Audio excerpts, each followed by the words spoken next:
I'm Corbett Wall with DV Auction, here with your feeder flash for Thursday, April the 16th.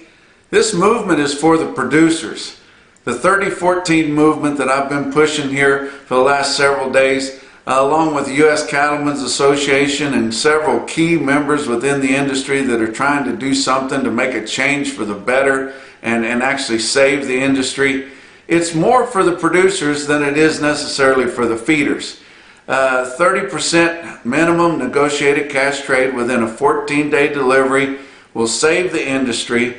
It'll bring competition back in your fed cattle arena. It will help, it'll trickle down and help all segments of the industry.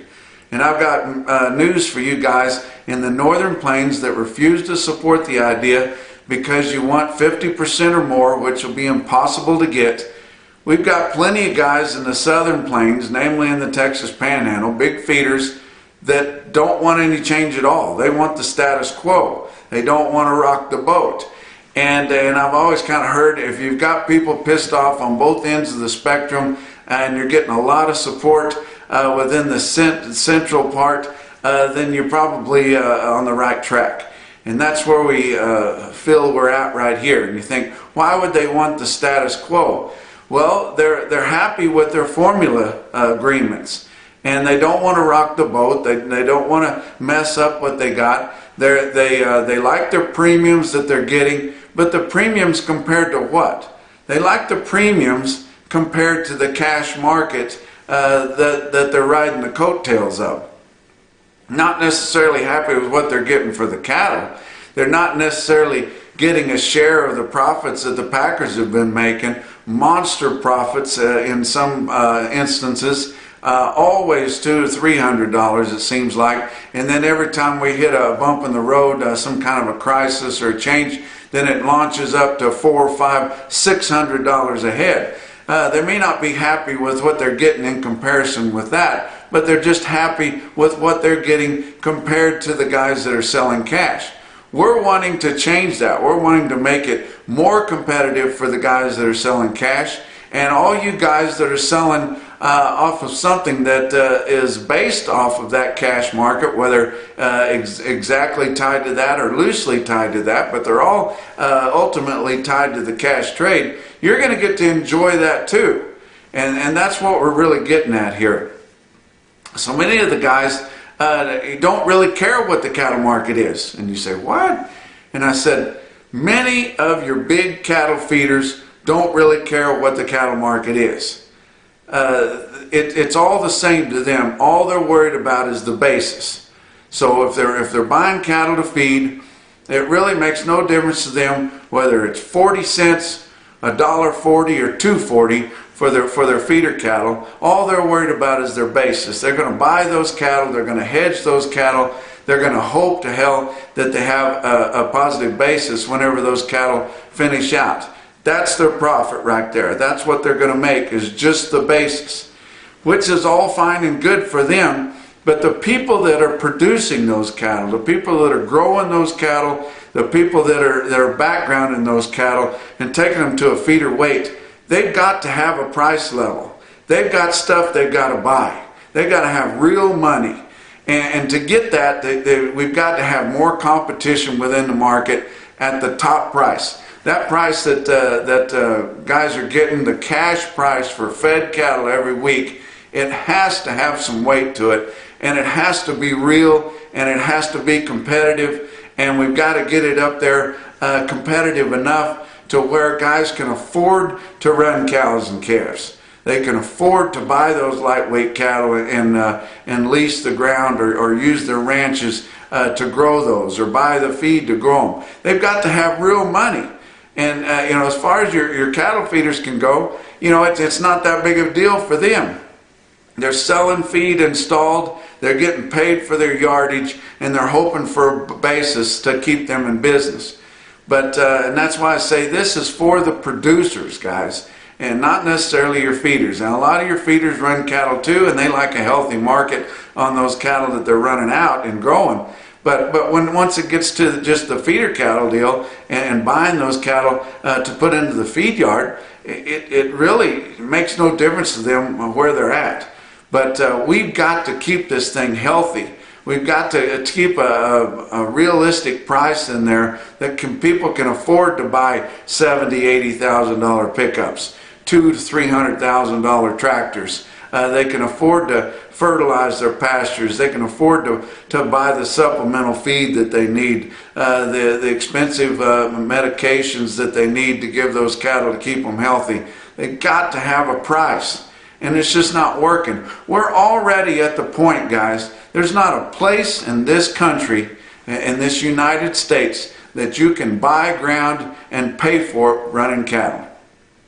That's kind of scary.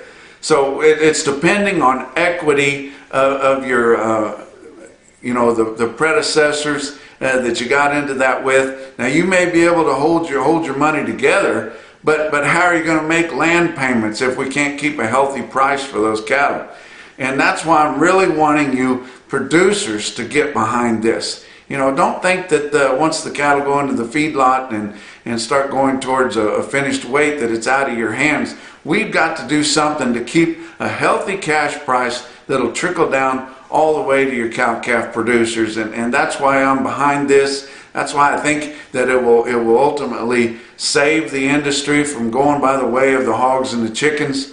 And it's very important. It will keep your auction markets in business. And truly, that's the thing I'm here about. The first half of my life, I've seen the negotiated trade on your fat cattle dwindle away to nothing, and we're getting so close to complete vertical integration that we don't really have an industry that we have control of anymore. I hate to see the second half of my life see the same thing happen in the feeder sector and in the calf sector.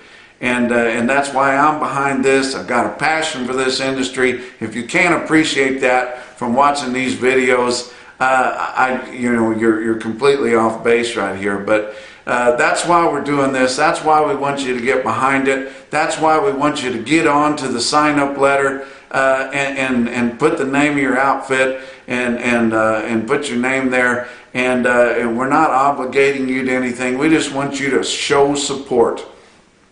And I told you we're working with U.S. Cattlemen's Association, and I almost hesitate to say that because anytime you put a national organization, cattlemen's organization up there, then automatically you get opposition from the other two. But they're willing to work with us on this. They've already showed it to a lot of the key legislators that we need there. They're excited about doing it. We can get this done, guys. And if you guys will get in there behind it, we've already got over 1,350 outfits that signed up there in support. We're looking for more. We need to see your name down on this. I'm going to give several names out that are big supporters of this. But I really stress how important this is. And I know we've got guys on both ends of the spectrum that aren't really behind it. But I hope you appreciate what we're trying to do here. This 30%, I know you guys in the north are not happy with it, but that's a floor, not a ceiling. I've told you before, the onus is on the packers, the way we're pushing this through, per facility. It is going to launch the negotiated trade in the north. It's going to bring your negotiated trade in the south up to what we consider to be a robust price discovery level. And that's what we really want to see. I've got a webinar going to be on Thursday night here at 7 o'clock Central, sponsored by Beringer Ingelheim. They've got Brady Sidwell on there, a guy that's well versed in several sectors of the industry. And it'll be an interesting webinar. You can get on there and watch at 7 o'clock Central. Going to be a Zoom deal. This will be the third one I've done this week, and hope it does some good. I've been humbled by some of the panelists that I've been on some of these with. I got the honor of being included on the Glenn Beck show, radio show on Wednesday, and mostly talking about the plant closures and the chance of having a protein shortage and kind of what it's doing to the markets there. But I hope some of you guys caught that. But let's go on and talk about the board for Wednesday. April live cattle futures up $1.02 at 94.72. Kind of closing the gap there on what our last established fat fat cattle price was, which I've continued to say was kind of a gift the last couple of weeks, getting $1.05 from your major packers. We've seen minimal trade so far this week from your regionals at a price level that's lower than that, but many of us think that we've still got a chance to get a price above $1 a pound for these fats whenever your big outfits get in there, because they want to establish that price for the formula guys and keep those guys happy. But June live cattle futures up $1.02, also at 84.82, and going on out from there, we saw kind of a mixed bag with your out fronts trading from 50 cents lower to 42 cents higher. April feeder cattle down 60 cents at 115.80. May was up 72 cents at 115.57, and going on out front from there, it was up 37 cents to up $1.50. So some support on your out front feeder cattle futures. Your fat cattle trade, I mentioned it was minimal. We have very minimal fat cattle trade just from some of your regionals that just needed a few cattle to fill out their kill. But Iowa confirmed sales on just 400 head at $1.50 right there dressed, and Nebraska about 300 head at $94 on a live basis, and I realize that's a ton lower than what we had last week, established at 105, but we haven't really seen your majors come in that are going to try to hold this thing up to a respectable level, because they are feeling a lot of heat from investigations and unhappy people across the industry. Your Fed Cattle Exchange online Fed cattle auction postponed their Wednesday morning sale until Friday. And we feel like that's because we've seen more announcements of plants going to be down coming out Wednesday. We heard rumors, and I don't have these for sure yet, but we heard rumors of plants being down, and I'm not sure how much they're going to be down, but in Pasco, Washington, way out in the great Northwest, some plants that are going to be running at extremely reduced numbers or completely shut down for cleaning in Grand Island, Nebraska, and Lexington, Nebraska. Whether that comes to pass or not, we don't know, but the rumors are definitely out there on Wednesday, and we're losing a ton of these plants going dark, and we just hope we get them back up to speed as fast as we can. Your box beef cutout values were sharply higher. So we've seen these bounce back and forth. Right after this coronavirus really took off there in the first part of March to the middle of March, we saw your cutout values launch, and in 1 week there, your packers gained on their profits, gained on their existing profits as much as $400 a head on top of what they were already making. Did not share that with any of your cattle feeders. But then we saw them tumble back down as we continue to see people shut in. We have basically no food service buying hardly at all, and it's all on the retail level. But once they got those shelves filled back in, and in some places really didn't see them get filled back in, but the logistics of the trucking and all the blue collar labor that's really been down through this coronavirus deal. But now we're seeing them come back, and whether or not they're going to share any of that kind of remains to be seen. But choice cuts on Wednesday afternoon, $230.53, up $3.86. Selects $222.22, up $6.45, and it continues to come to fruit. What I told you earlier in the week is Select usually sells better when it's mostly in the retail market, because so many of your supermarkets feature Select, which isn't all that bad. But we've got a choice select spread of just over $8, of $8.31, and not a really big movement like we have been seeing, but at those elevated levels. But 112 loads of cuts, grinds, and trimmings.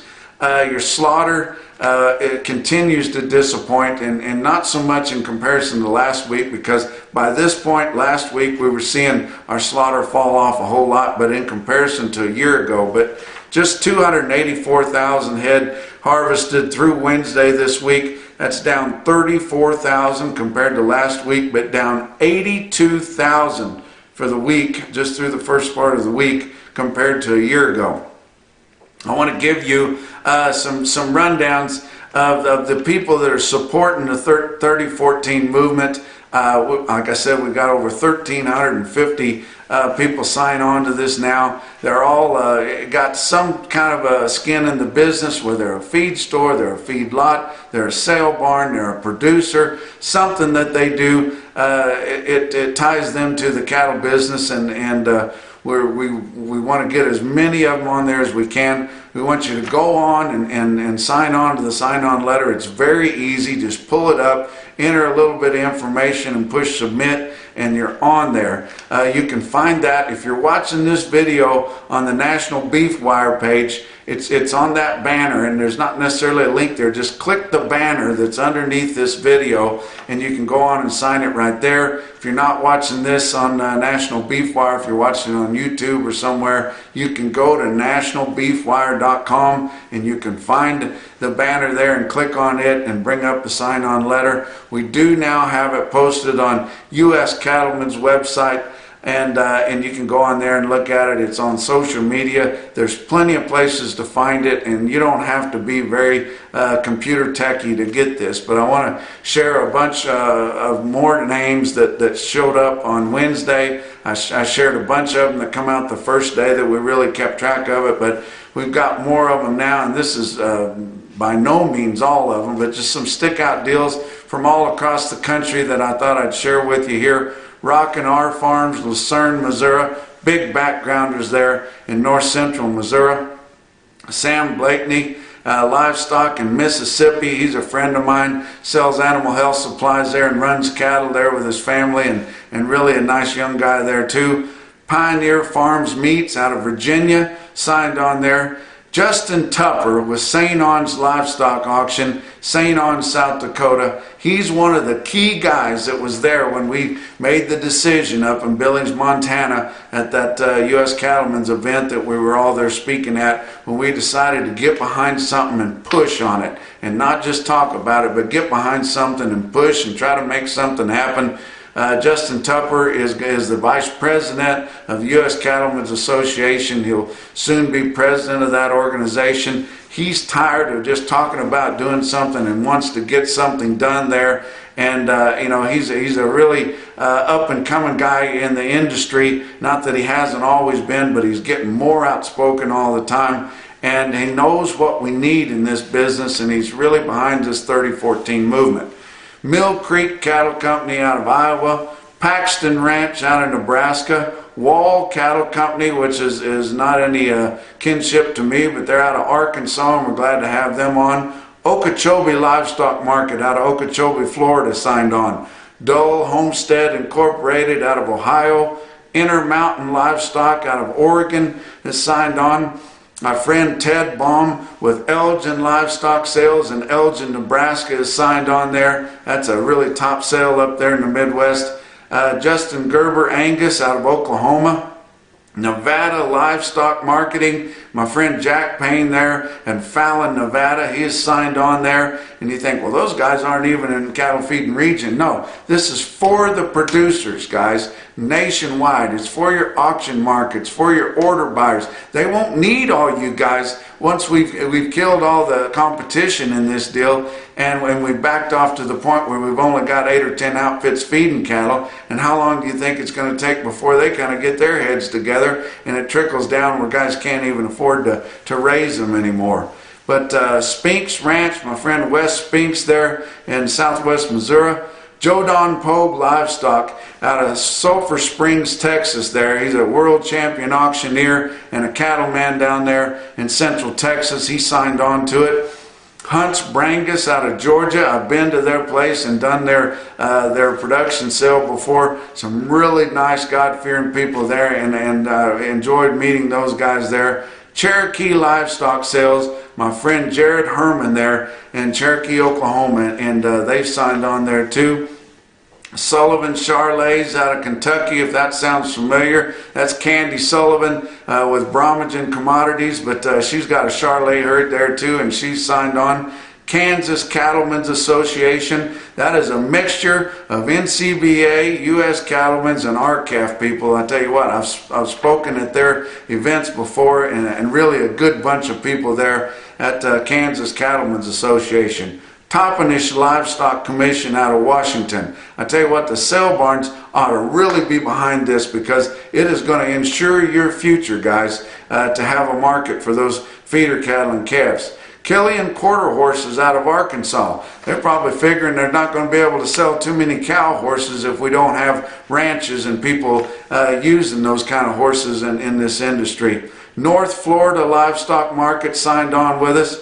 Ken Hoosman Land and Cattle Company. He is a big operator, feeds a lot of cattle and you know, in the real estate business there, but he's wanting to preserve this industry. Fredonia Livestock Auction there, and my friend the Hans, and I tell you what, Brad and them, they do an excellent job there at Fredonia, and their auction is growing every week, and he's got a big ranch and runs a lot of cattle to boot, but he bought that sale barn in his closest vicinity there so that he would have a place to market his own cattle, and he's built it into a regional livestock market and allowing his friends and neighbors to market their cattle, and it's a premier auction in that part of the country right there. But let's talk about your feeder cattle market. Your real-time index on DV auction laid on Wednesday, sitting at 118.41 based on an 800-pound steer. That's up 55 cents. So that's the first time we've seen it up very many times here in the last several weeks. But some of your big sales that were going on. Now, I want to talk about one of your video markets, Western Video Market. DV Auction takes the online bids for them. They had an internet sale there with a good offering, and had a pretty darn good sale for the way things are. You know, way out there in California, but they had cattle offered from all over the western part of the United States. Had a stick-out sale there that I want to tell you about. Iron House Cattle Company out of Oakley, California, sold 185 head of 850-pound steers. They were NHTC verified natural. They come in early May, and those 185 steers weighing 8.5 at delivery brought $124. They were represented by Max Oliveira. Some of your big brick and mortar sales there that happened on Wednesday, OKC West, and Bill Barnhart called me last week, that manages that biggest sale in the country, and he told me, hey, we're behind this 30-14 deal. Whatever we can do to help you, be glad to do it, and I appreciate that from Bill Barnhart, and you know, really a top-notch sale right there in the center part of the country, and that is the market for feeder cattle there in the middle of the week. But 4,200 head at OKC West and El Reno. Feeder steers, your bigger feeders, steers and heifers weighing over 8, bring $1 to $4 lower. But a lot of your steers, yearling steers and short yearling steers weighing under 800 pounds, and a lot of those will go back to grass guys, kind of trying to put some cheap gain on them, $1 to $3 higher on those under 800-pound steers. Calves were not well tested on Tuesday, as guys, you know, they don't have to sell them. They've got a place to put them. There's still graze out weed out there. There's still some grass out there, and it's coming on pretty good. We've had an early spring. And I would tell guys to do the same thing. If you don't have to sell the cattle, don't sell them at these depressed prices, because once we get through this coronavirus deal, I know we're going to be backed up with feeder cattle. We're going to be backed up with fed cattle, but we're going to start working through them, and hopefully by the time we get to midsummer and closer to fall, we'll be back to something that's a lot more respectable. Winter Livestock, Dodge City, Kansas. I told you on the last visit that Winter Livestock has signed on to the 30-14 deal, and I appreciate those guys for doing that and showing their support. They're a big voice in Kansas. Got their markets in Colorado and Wyoming, but going all the way back to Ray Winter, I tell you what, they've just been a voice for most of the last century for the cattleman. But 2,400 head in Dodge City, Kansas. Feeders there were steady to $2 higher. Calves, not enough really to get a good test, but the light test that they have sold on a firm market. Some other stick-out individual quotes that I saw on Wednesday. Pay's auction there in Billings, Montana, public auction yards. Joe Goggins and company there, Ty Thompson, the whole gang, 152 head, 781-pound steers, bring $124.50 in Billings, Montana. Stockman's Livestock Auction in Yankton, South Dakota there. Got a good fed cattle auction. This 3014 deal would really help them with as good a fed cattle auction as they got. They would be getting more cattle, and there would be more competition in there by those packers to fill their obligation for the 30% if we can get this deal pushed through. But in Yankton on Wednesday, 84 head, 721 pound feeder steers bring $144.50, and the top quote that I saw on Wednesday comes out of Springfield Livestock Marketing Center right there in Springfield, Missouri. 92 head, 512 pound black and black baldy wean steers bring $174.75, and that's your feeder flash for Thursday.